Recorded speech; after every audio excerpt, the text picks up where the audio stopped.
everybody. Welcome to ICC's Game of the Week with your host, as always, Joel Benjamin. At the start of the Bilbao Masters, two young players with short surnames and long futures contested a sharp King's Indian. Wesley and Dean Liren are ambitious players that can handle the kill or be killed nature of that opening. Both players sacrifice material at various points, leading to instructive moments about the relative value of pieces. All right, so let's get to it. So, playing white, and it's going to be a classical King's Indian.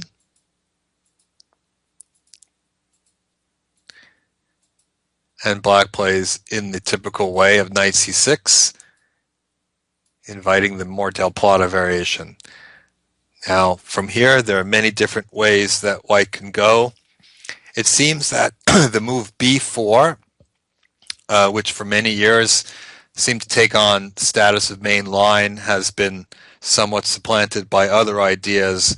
And in fact, the variation that Wesley goes for, and has done so in the past, is really quite critical, because here white puts the bishop to its most active diagonal straight off, and this bishop e3 line has not always been so popular because it costs a couple of tempi as compared with the bishop going to d2, but it also puts maximum pressure on the queen side, so it's very challenging if black does not mount a quick attack on the king side.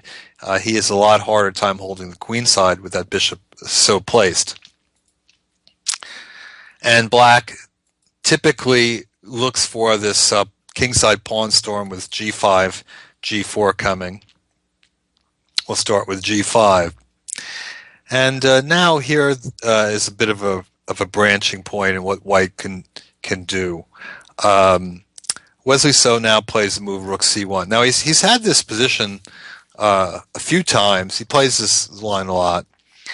And just in case you get enamored with white's chances in this opening on the basis of this particular game, do note that it doesn't always go white's way, as Wesley found out recently against King's Indian maestro Hikaru Nakamura.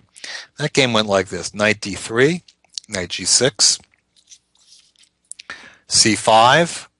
White gets in a thematic move, and black does the usual maneuvers to try to guard the second rank and also the d-pawn if necessary.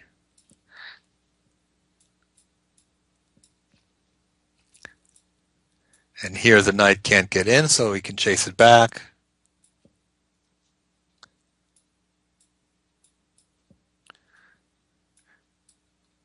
Usually black gets in g4 without having to sacrifice anything. He's usually in pretty good shape. The King's Indian. Just go a little bit more. Bishop h6, bishop e1, and now Hikaru blasted things with h4.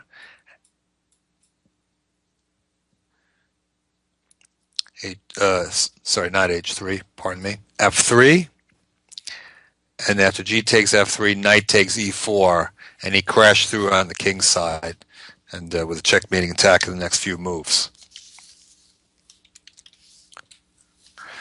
So black does win some of these games. The attack does come through, but there's always a question as to what is the most efficient way to go about hitting the queen side.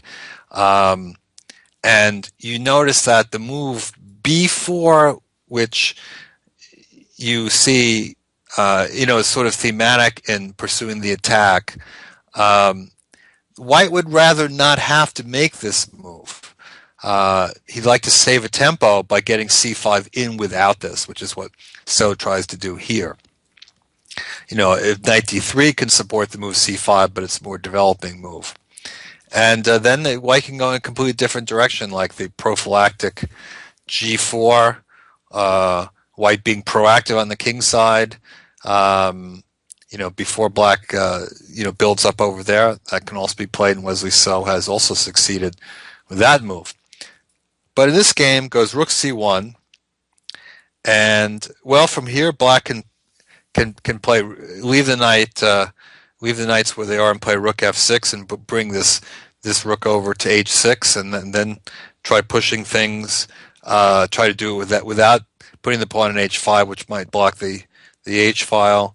And then here white could play knight d3 or can play the c5 sacrifice as he did in the game. There are many slightly different variations that we can see here. Move knight g5, and now knight b5, b6, b4. This has usually worked out pretty well in practice for black. Nakamura has done okay. It seems like it's a little bit slow. The b6 move may be slightly weakening, but white hasn't made any immediate progress on that side of the board. Now, So's move is quite critical. c5, white not wasting any time, getting the queen side going with the rook on c1, immediate threats of taking on d6 and knight b5 before black can really get that side of the board secured. So a critical move is knight takes c5 and b4. So white just gives away the c pawn to open lines and also win a little bit of time since black was taking the pawn instead of getting the king side going. But there is a price that the knight will have to go offside because knight d7, knight b5, and black can't defend. So the knight gets stuck over on a6. Knight d3. Also knight b5 right away is possible. h5. Knight b5. And now comes b6. Well, white has an idea to take the pawn on a7 with the knight. So if black can't really avoid this move for too long. Bishop d7 maybe, but after a4, white is going to be in position to take that pawn pretty soon. So black just plays b6. Of course, there's a little bit of a concession, some weak squares, and particularly with the knight on a6, doesn't look very appetizing. So now bishop e1, okay, partly to defend the pawn on b4, also make room for the knight to come to f2 to hinder black playing g4, which of course is very critical in this type of position. And of course, the bishop has done its work on f2 with that diagonal block by the move b6. Doesn't need to be there anymore.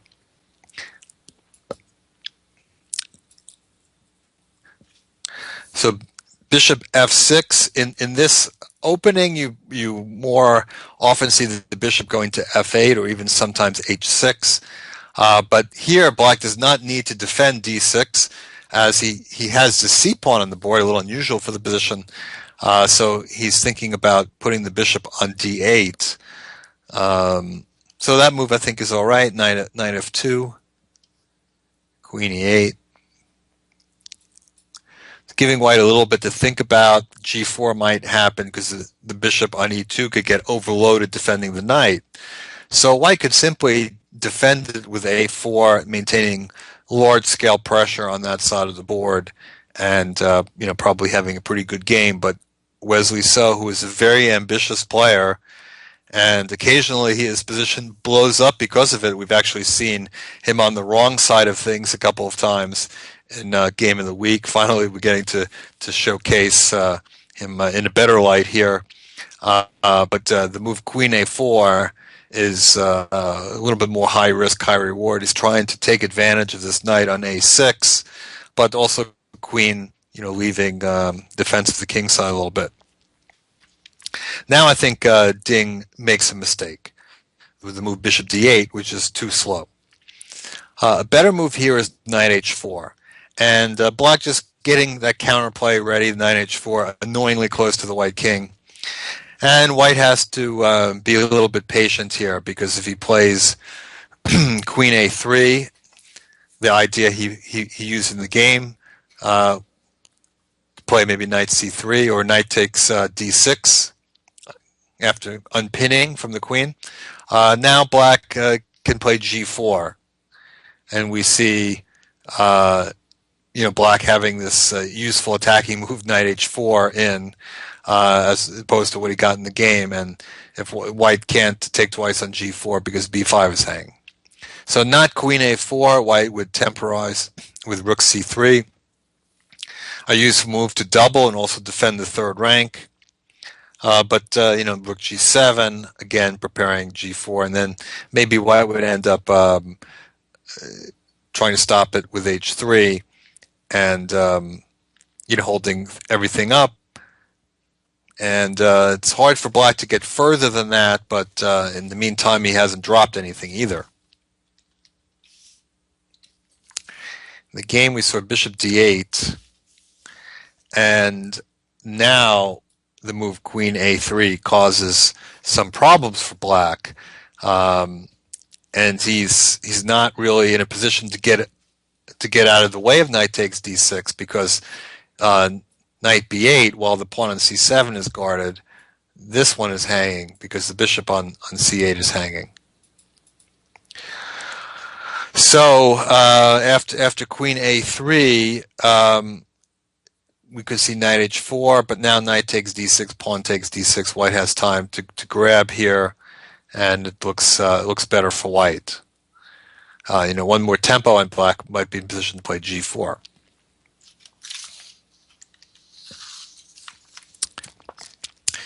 So Ding Liren goes forward with g4, and this is one of those rare moments in this opening when white takes on g4. Usually he holds the line, but if he does take on g4, it's because he's taking again. Here he's not, because his knight on b5 is hanging, but instead knight to c3, so that knight isn't hanging, but now the knight on a6 is. So black has two things attacked, one on each side of the board, and he's compelled to take some kind of action. Now, if he just retreats the knight, white will take this pawn on g4. This position is just simply awful for black without any complications. This kingside attack has been rebuffed. White has an extra pawn there, and actually is probably better positioned to attack there than black is, as he can flood his pieces a little bit better. We see black having too many pieces on the back rank, so he's not gonna go there. But what he can do, which is probably a little bit better than the game continuation, is g3. Now, I think that white would probably take on g3, although it's possible to take on a6 right away, but I think the black's a little bit better off there. H takes g3, and now black has a choice. He can take on g3, and then white, cool move, knight h1. Knight a6 is still under attack, and if he saves it, knight takes g3, again, white is getting ready to take over the initiative on the king side. Now, go back to the position after h takes g3. Black does not have to take back. Maybe a little bit better to go knight b8 directly here. Black getting a little bit more play with some lines being opened, and we could see knight b5, bishop a6 getting out of the way of knight d6, sacrificing this pawn here, but managing to trade off a lot of bad pieces. Queen d7, rook c3. So at the end of that, white is clearly better, but not a piece ahead. So Ding Liren threw all in with knight takes b4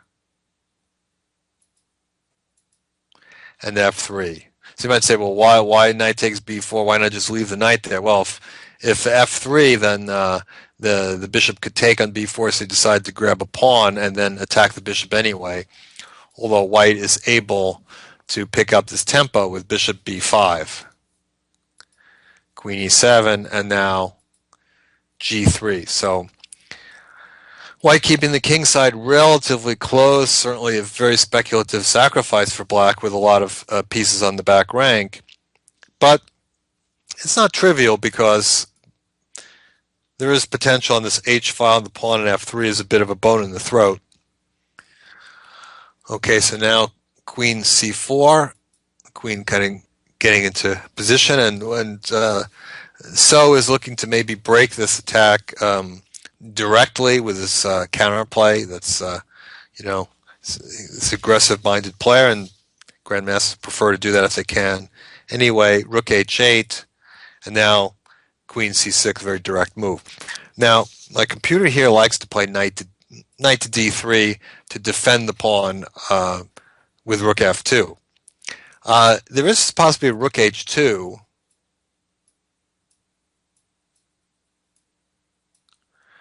But it looks like it's not going to quite make it because white can just defend rook f2. Queen takes g3 and king h1. Now black has a lovely attacking setup with the queen and the two pawns and even the knight on g6. But the other pieces are pretty sorry. The two bishops, in fact, just prevent that rook on a8, which is dreaming about coming to the h-file, from getting into the game. So black does not have enough resources to back this up. It looks just like it's going to come short. So maybe there would have been another idea on knight d3, but certainly it seems like it could have been good for white. Well, so it has this idea to defend on the h-file by playing h3, and if white takes with the pawn, that would block things up. It's a typical method of defending, but there are some tricks associated with that position. So we'll see in a moment. Queen c6, now queen h7, getting out of the way of an exchange and threatening mate down there. h3, rook to b8, and now knight d1, which not only is bringing the knight back for defense, but opening up the rook and setting up Wesley So's next idea, really quite an ingenious one. But Ding could have caused some real complications now with the move knight to f4. Now if white takes that with the bishop, black is just going to take back with the pawn and kind of create the same problems anyway. So key move is g takes f4, and now queen h4. And it looks like there's a very good chance for a perpetual. For instance, knight e3, black could play queen g3, and now rook h3. And now there isn't quite a mate, but queen g3 is a draw. All right, so let's go back to this position. King h1, and now g3 is not really so strong because white can play f5, blocking out the bishop, and he's going to give back a knight or even a rook after g2 check, but that's it. So the key move is queen g3, again threatening that perpetual, and it looks like it's going to be a draw, but not so fast. White can, spoiler alert, again, sacrifice the queen, as he did in the game, like this. And now we can start pushing the queen back. And now with the attack, broken for the moment, king h2, preventing g3.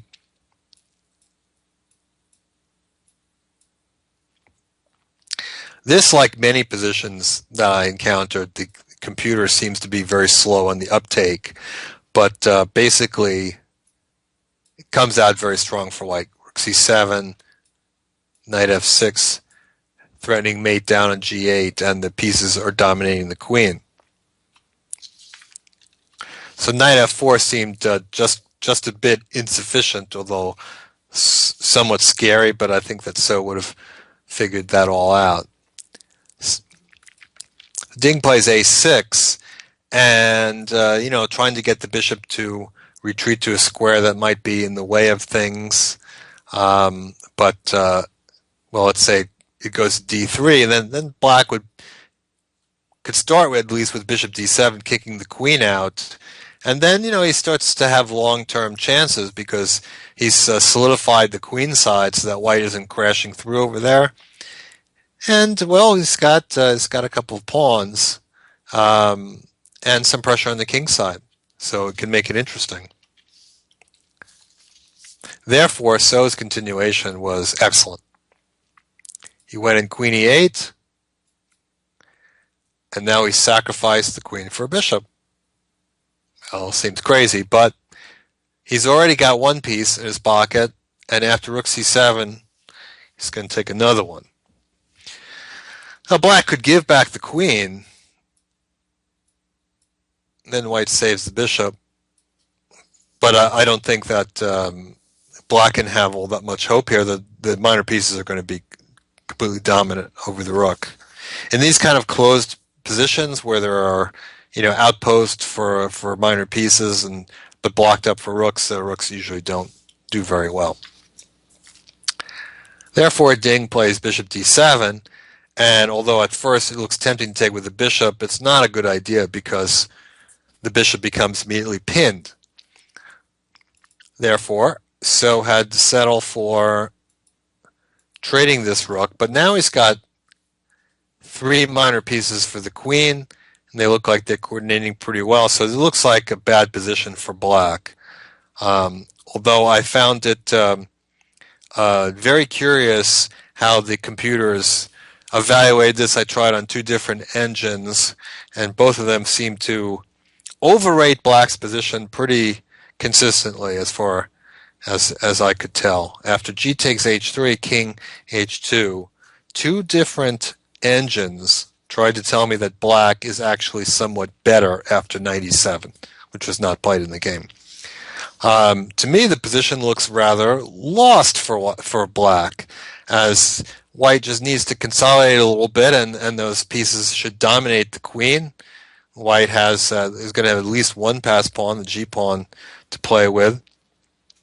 Now, it transpires that black does have an idea to try to shift the queen to the queen side, to try to land a blow over there, but it shouldn't work, and in this variation, I think it comes up short. Knight e3, king back, setting up ideas on the bishop.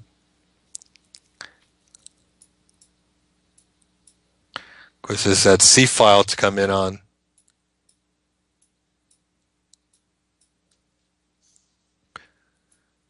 White's play coming quicker. Queen b5.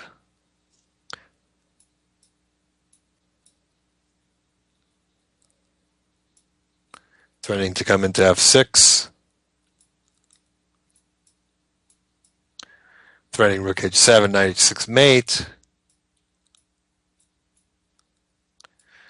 And white is headed for a winning position here. His pieces just dominate.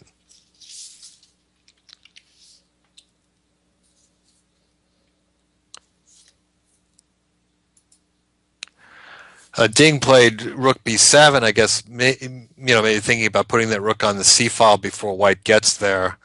Computer sees this as being a significant error, but it looks kind of similar to me.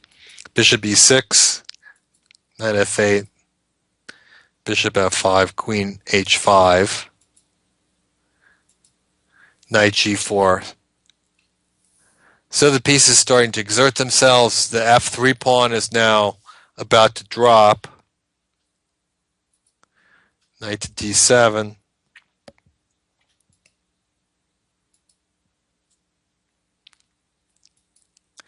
White getting all those pieces in play. Once this knight comes to e3, then white can play bishop takes d7, giving up his bishop pair, but getting rid of the last minor piece that could, oppose his own minor pieces. And after rook c7, he just goes the simple route, takes that knight off the board.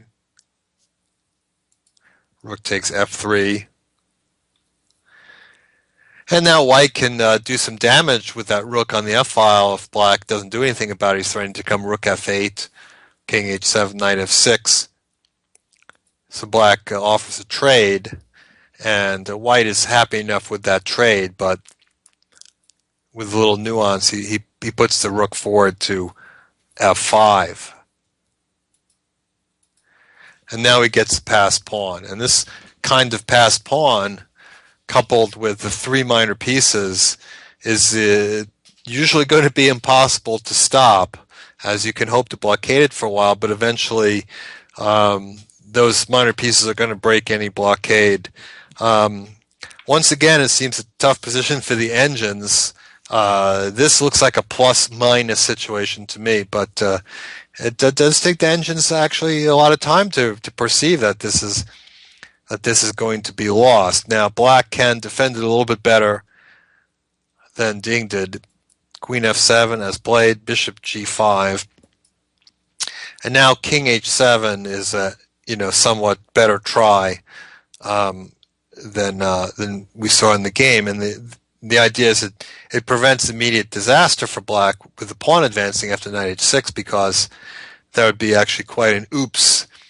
Queen h5, and now we see that the white piece is suddenly very awkwardly placed. So white would have to go a different direction, maybe knight f6 check, king h8, and now g4, or perhaps king takes h3. And it feels a little bit like Space Invaders to me. I think that white is just going to push up the board, g4, maybe put the knight on e4, maybe push the f pawn, maybe grab the d6 pawn. It seems like he can keep his pieces protecting each other pretty easily and keep his king relatively sheltered, and black has extra pawn on the queen side, but I can't imagine he's going to get enough time to do anything with that. So as I said, I think that this is a lost position for black.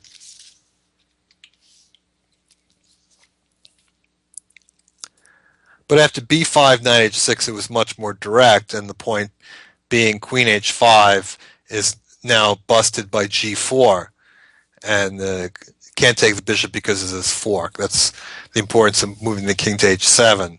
So queen h5 would just be a dead end. And thus the queen had to just allow white to push the pawn forward, and it becomes pretty clear now that white is winning, as the f pawn is just going to decide everything.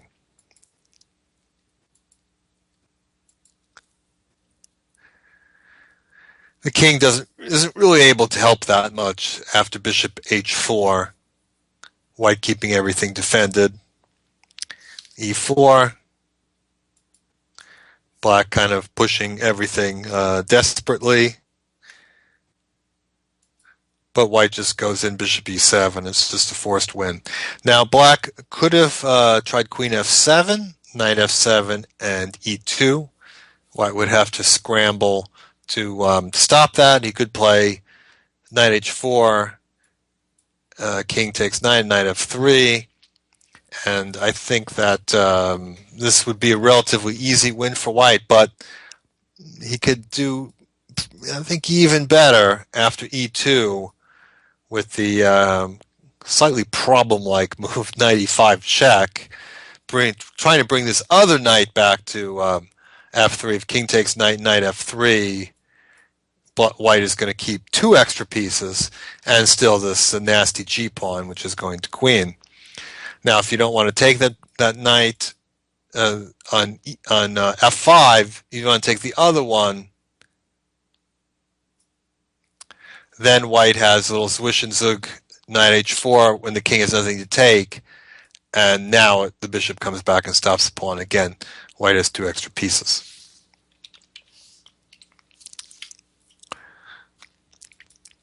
Liren tried e2,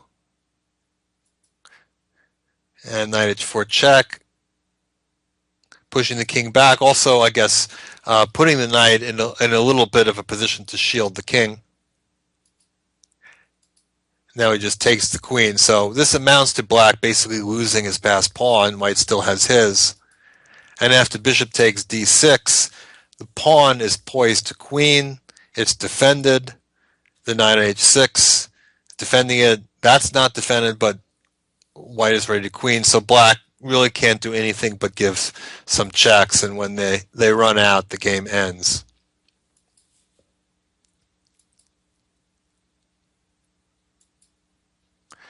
Queen c4, hoping for queen takes d5, stirring something up, so decides not to have any of that. Bishop f4. I mean, black still isn't really in any position to try to stop the pawn with his king. In fact, if king g7, White can actually play the knights slightly non-intuitive way. He can give this check on f5, because if he takes the pawn, this knight d6 fork, and if he goes to f8, he can be forced into it. And now there's another fork over here. So inevitably, when you have all these minor pieces against the queen, you see all kinds of forks like that popping up. All right, Ding tried here queen e2 check, and then the knight interposed, and that's the end of the checks. And White is getting ready to queen that pawn, and it won't be very long now. If king g7, White sticks in another check, and to prevent the pawn from queening, you have to allow this check, and then the pawn goes through. So after knight f3, Ding resigned, and so starts off the tournament with a big win against an important rival. Ding, the top rated of the many promising young Chinese players, and so we see sharp kings Indian, and there's not that many players these days who hazard it on top levels. Nakamura is big exception, and he tends to be pretty successful. He's won a lot of nice games, even against Wesley So. But it's not easy to handle, and this bishop e3 line is certainly a very challenging one for black. Seems like White got the better of the opening, and a very key moment, of course, was So's very clever sacrifice of the queen to get all those minor pieces for the queen and kill black's attack, and then the pieces eventually overwhelm the queen. Not too surprising, but still kind of interesting to see the dynamics of those pieces.